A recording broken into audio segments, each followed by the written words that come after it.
Hello guys, Acwano here, and we're finally here for our first Trails in the Sky first chapter guide. The first of many. I'll be uploading like crazy in the next week with a bunch of guides for this game. So if you are interested in that, make sure to subscribe so you don't miss any. You can also join the Discord in the description to just talk with the other turn-based RPG fans and maybe even enter some giveaways.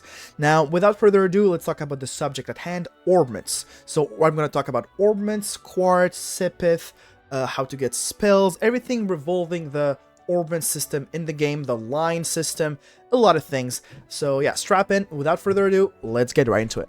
Okay, so let's start by explaining some of the keywords that are very important to understand the orbment system. So orbments, Sepith, and quartz. What is the difference between these things? Well, orbments are these stopwatch looking things that every character has, and in them you put quartz, which are some like orbs of elemental values that you put in the orbments to then get spells and stats. Now these quartz, to get them, to be able to craft them, you need Sepith, and Sepith is dropped from monsters, or you can get them from chests and small items on the roads. Now, if you want to know how much Sepith you have, because that is the most important currency in the game, in my opinion, like your entire having a new slot in your orbment, which is also unlocked with Sepith, makes you so much stronger that you always need to keep tab on how much Sepith you have of every single type. So there's 7 types of Sepith: earth, water, fire, wind, time, space, and mirage. And if you want to know how much you have, you simply have to go to the item menu and then go look here on the right. You have the exact number of all your Sepith. Now you see there's a line separating the 7 kinds of Sepith with the last one. This one is called Sepith Mass, and you don't do much with it, you just sell it immediately. As soon as you have Sepith Mass, just sell it, it'll get you a lot of money. So next, let's talk about the orbment slots and the different orbments of every character.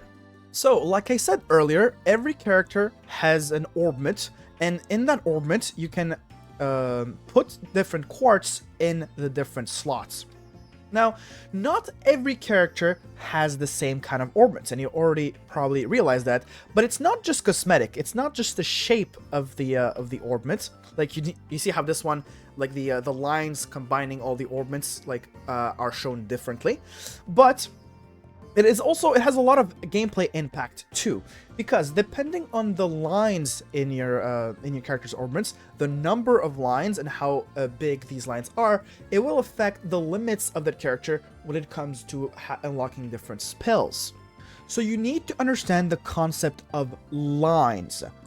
Lines are the things that kind of like combine these quartz together in an orbment. So you see, when I hover over the central orbment of this of Estelle's orbment, you see here that you can see 2 different lines. You see a blue line going down right, and then you see another orange line going down left and then up left to combine the 2 others quartz on the left.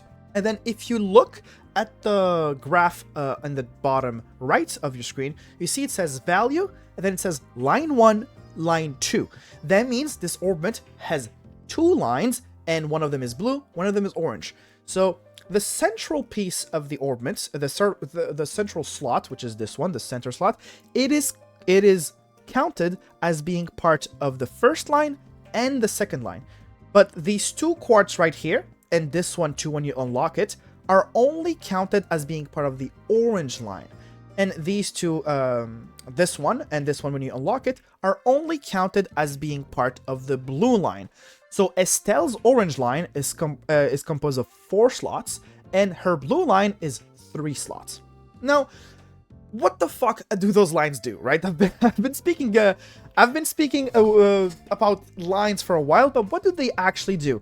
Now, every single quartz, and that's where we actually need to talk about quartz, every single quartz has an elemental value. So here, when I click on this and I have to choose which quartz I want to put, whenever you hover on one of them, at the bottom of the screen, it says the stats it gives, because every single quartz gives a different stat bonus, and sometimes sometimes that debuff, like for here, the strength, the attack 1 quartz gives you 5% strength, but minus 5% defense.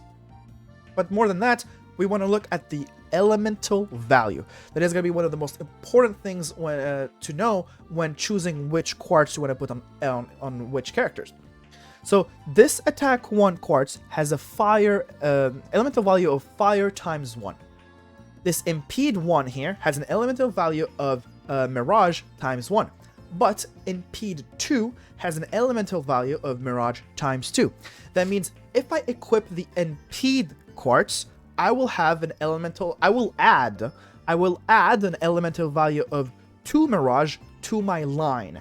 So you see how this line, the blue line, since this one is locked, the blue line is currently only 2 slots. The first slot has HP 1 and the second slot has MP 2, which means the total value of the blue line is 2 mirage and 1 water. And you can see it. You can look, you don't even have to calculate this, it's not that complicated. You just look at the value graph here.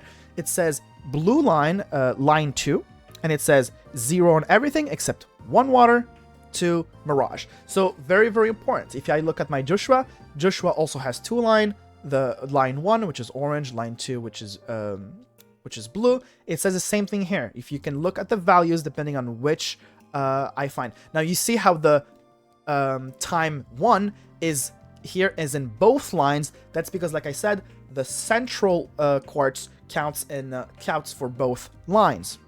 Now, why would you need to care about the elemental value of every line? That's because you need to reach a certain elemental value to unlock different skills, and they are shown right here. Every single element has multiple arts that you can unlock, but to have them, to be able to use them, well, you don't unlock them through leveling up, learning them from like a tutor. No. In this game, you don't learn spells by leveling up. You learn spells by reaching the required elemental value. For example, when you equip an elemental value of 1 fire, you automatically unlock Firebolt. Every single element you see here has well, except Mirage, but the 5 first elements all have a spell that only requires 1 elemental value. So you just need, if you equip the basic quartz of that element that only gives 1, you would unlock the first one. But if you have multiple quartz of the same elemental value, now keep in mind you cannot equip, very important, you cannot equip 2 of the same quartz, even if they have different strength levels. For example, Estelle here has Impede 2. If I wanted to equip Impede 1, you see, Impede 1 is the only one that is grayed out. I cannot equip Impede 1, well, HP 1 is also grayed out because I already have it, but Impede 1, I cannot equip it because I already have Impede 2. And you cannot have 2 of the same, you cannot have 2 quartz with the same name. Even if they have a different number, like the one is stronger than the other, you cannot have 2 quartz of the same name. Anyways, let's go back to what I was saying earlier. If you have 2 quartz of the same elements, but not the same name, so this will allow you, if you put them on the same line, to reach a higher elemental value. For example, towards the second half of the first chapter of the game, the prologue, you get 2 versions of every single, 2 quartz of every single element. So for example, here I have defense 1 and break 1. I have HP 1 and mind 1, right? I have arts defense 1 and evade 2. If I equip, well, it could have been evade 1. This one I have evade 2, but let's say evade 1 and arts defense 1, both of them have an elemental value of 1 wind. So you can reach an elemental value of 2 with in a certain element pretty easily, but you have to check which element is it worth it to reach 2 in. You see how here, to get blue impact, which is the second spell of the water element, it requires 3 water elemental value, but for earth and fire it only requires 2. Wind requires 3. So if you're hesitating about which quartz should I equip on my next slot, since I have a free slot, I know what to do with it, and you want to unlock a better spell, look at this list. For example, the Earthland skill is very useful in the prologue during the mine arc, during the mine section of the game, because there are fights where there's a lot of enemies that are all weak to earth. So having an AoE earth skill at this stage of the game is very useful. And it is very easy to unlock. You just need to give someone the break 1 and defense 1 quartz on the same line, and that's all you need to do. So before I talk about, setup recommendations, let me just make a quick TLDR. So you have to get Sepith. There's multiple ways to get Sepith. When you get Sepith, you use it for two things: to unlock slots in your orbment, or to synthesize quartz to then put in your orbment. Different quartz have different elemental values, and when you reach a certain elemental value, you unlock a spell. But the elemental value is only counted in terms of lines, which means if you put one earth in one line and another earth in the second line, you will only have an elemental value of one earth and one earth, not two earth combined, because both lines are counted separately. Now, Sepith is a very, very precious currency, and you can use it to unlock slots. That is the main thing you want to save for. You want to save your Sepith to unlock slots, because you want to unlock those as soon as possible. If you don't have all your slots unlocked, I don't recommend buying synthesizing too many quartz. At least not if you have any excess. What do I mean by that? Always keep track of how much Sepith you need. To unlock a slot, you usually need the same amount of quartz of everything, usually. So if you see that you have double your amount of wind Sepith than, for example, fire Sepith, you could maybe allow yourself to synthesize a wind Sepith. But if you see, for example, in my case here, I only have 64 Mirage Sepith, I really do not want to use that to synthesize quartz, because I already don't have much of it. I really want to save it to unlock the slots. Now, the question that you're probably going to ask me is, which slot do I unlock first? You have 3 characters, so which one do you finish unlocking their slots?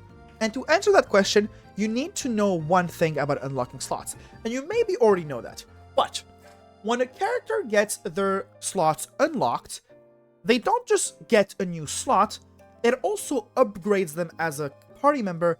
It increases their max EP by quite a lot, by the way. I don't remember the exact amount, but I think it's like close to 50 EP per slot upgrade, or maybe close to 100. I don't really remember, but let me know in the comments if you remember the exact amount of EP you get by slots unlocked. But it is a lot. Therefore, you want to unlock the slots of the party members that use spells. And there are 2 party members that are going to stay with you for the entire story, and that is Estelle and Joshua. This is not a spoiler about who's going to die. No one. Party members stay till the end. They don't die. It's just that sometimes they leave your party and they go away at different times of the story. Right? They leave your party and come back. But the 2 party members that usually you're always going to be playing are Estelle and Joshua. So obviously you want to prioritize them first. But which one do you prioritize over the other? The answer is Estelle, because Estelle is your healer and you want a lot of SP on your healer. As simple as that. So yeah, unlock Estelle's slot first, and then go to Joshua, and but don't save to unlock every single Estelle slot before unlocking the 4th slot of Joshua. Now that's not how it works. Every slot needs a different amount of Sepith to get unlocked. It goes like 25, 50, 150, 250, 500. So go by price. Unlock the 250 slot of Estelle, and then the 250 slot of Joshua. Then unlock the 500 of Estelle, then the 500 of Joshua. So yeah. And again, a reminder, save your Sepith. Unlocking a slot will make you a lot more stronger than getting a new quartz. So make sure to save your Sepith to unlock slots. Now, if this is all very complicated for you don't really want to think about it too much, I'm going to be recommending early game Orbment setup for the first 3 party members. For the early game, mainly the prologue and the beginning of chapter 1. Starting with Estelle. Now, Estelle is a very, very versatile character. You can build her however you want. But I recommend playing her as a healer in the early game, since Joshua is very good at dealing physical damage, since he gets 2 physical damaging skills early game. And Estelle has a buffing craft, so making her kind of a a support and a secondary damage dealer is better, which means she needs her water quartz to be able to unlock the healing skill. Here, if you go to water, it only requires one water to unlock tier, which is what you need to heal people. So you have two choices, either HP 1 or Mind 1. Now we'll talk about where to put them later, but first let's talk about the four things I recommend. Here you see them on the left: Break 1 and Defense 1. The reason why you want Defense 1 and Break 1, first of all, at some point you are gonna unlock different elements, and you want to put the Fire 1 on Joshua because he wants more physical damage, and he won't have enough slots for the Earth 1. So you're gonna put it on Estelle to unlock a new source of elemental damage, because if you have no source of Earth damage and you face a monster who's only weak to Earth, who's mainly weak to Earth, then you know you'll be in a difficult position. So you want Defense 1, and then later on when you unlock a second quartz of every element, you want to give her Break 1. Not only does it give her a 10 strength, which is insane by the way, raw 10 strength at the beginning of the game, very good value for her, for example, for her Hurricane skill to do a lot more damage. That'd be pretty good. But with, like I said earlier, with two Earth, different Earth quartz, you reach an elemental value of 2 Earth, which means you unlock Earth Lance. And like I said earlier, it is pretty good in the game. Now, for the third slot, you get Impede 2 from a quest, and it has quite a high elemental value, and gives you a 60% chance to cancel arts with attacks, your crafts or your basic attack. And the reason why I want Impede 2 is because it's a good quartz, so you might as well give it to someone. But giving it to your healer or someone who has access to an elemental value of 1 water allows her to unlock Curia. Curia is pretty good because it heals every single debuff. So it heals 10% HP, which is not why you use it, but it removes every single debuff your target has. So instead of buying items for every single debuff, having someone with Curia is just really, really good. When it comes to quartz positioning for Estelle, you only need to worry about 2 things. The 2 Earth quartz have to be on the same line, and the Water and Mirage quartz have to be on the same line for you to be able to unlock Curia and unlock Earth Lance. Now, where do they have to be? Honestly, I don't really care.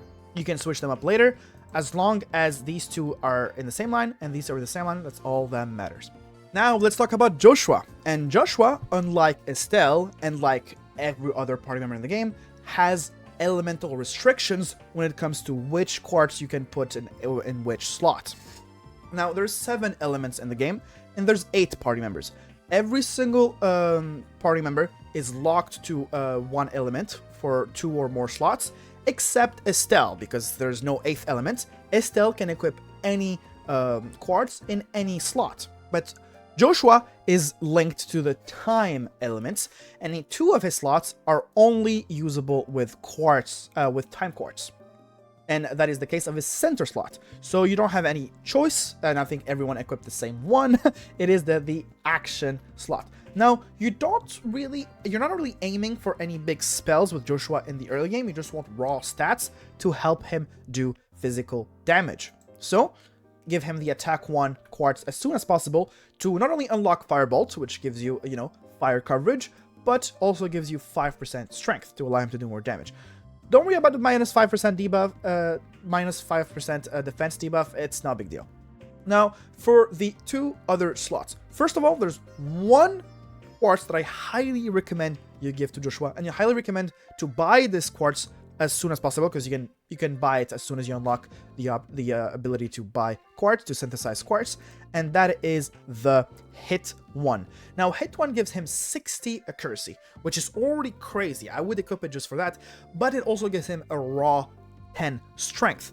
10 strength is very important. Now, why is accuracy so important? Is because it allows Joshua to actually hit his moves, and some monsters have a high dodge stat, high evasion stat, and so if you don't have enough accuracy, you will never hit them. Now, for the last slot, it is kind of up to you, but before you get your third party member, Scherazard, I highly recommend to give him any kind of wind Quartz, because before you have Scherazard, you don't really have, and with the Quartz setup I showed you with Estelle, you're lacking wind damage. So to remedy that, you're gonna give him wind Quartz.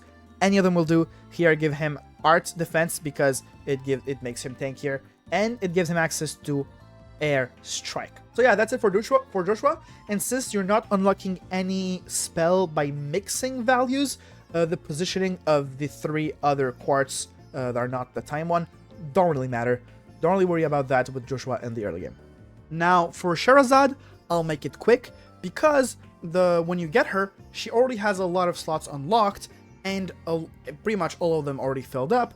And the ones she starts with are actually very good, with a small caveat. So these are the quartz she starts with. So she is locked to 2 wind quartz here, evade 2, arch defense 1, pretty good. She has EP 2, which is also very good because it gives her 35% more EP, and she already has a lot because she has 5 slots unlocked.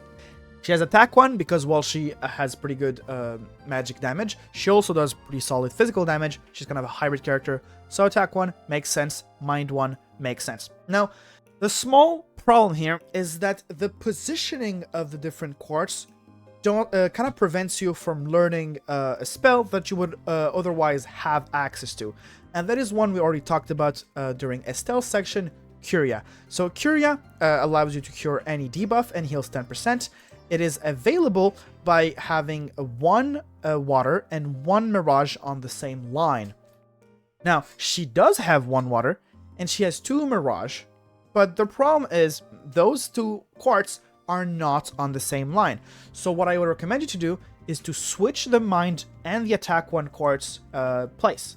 You switch them place so that you have access to the ones you need. And so now see, we have Curia on the right.